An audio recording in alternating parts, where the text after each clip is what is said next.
A vi, dekle mlade, vi uši napnite i što vam dim sade u sarce zapnite. Bolje vam doteći služicu je stvirna, nego krug najveći zlata neizmjerna. To si ti. Takvi su tvoji bogovi i vaše božanske metode. Dokle ne vidim ja da svaka mistaka na svit gospoduju, podložna budu i da svi mene počtuju.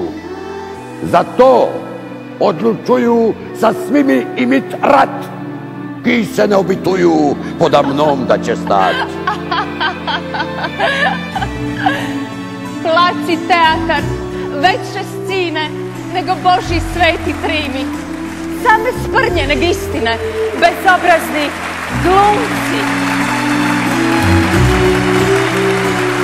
Prvi put ja sam onda bila zaboravila ono obično senzualno i doživjela ono nematerijalno.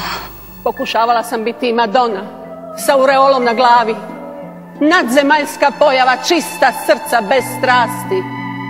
Ali što se može biti uz vas? Ništa! Uz ništa, ništa. Mörder und Falschspieler.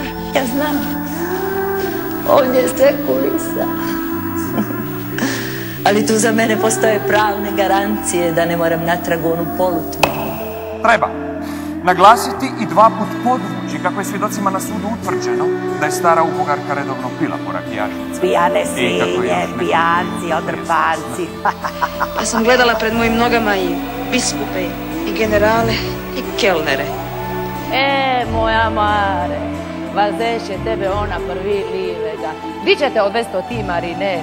U istu smrdećinu i mižeriju mare. Ja bih se momentalno otrovala da se moram vratiti kao gladan model na one mokre izribane daske. Splendido. Dođi. Ma je bilo lepo. Evo je, vratila se. Žmirka sunca joj ide u oči. A vi mislite da među nama ne može imati čustva? Može. Što požudi, Maro joj sve kupuje, a ona mahne za njim.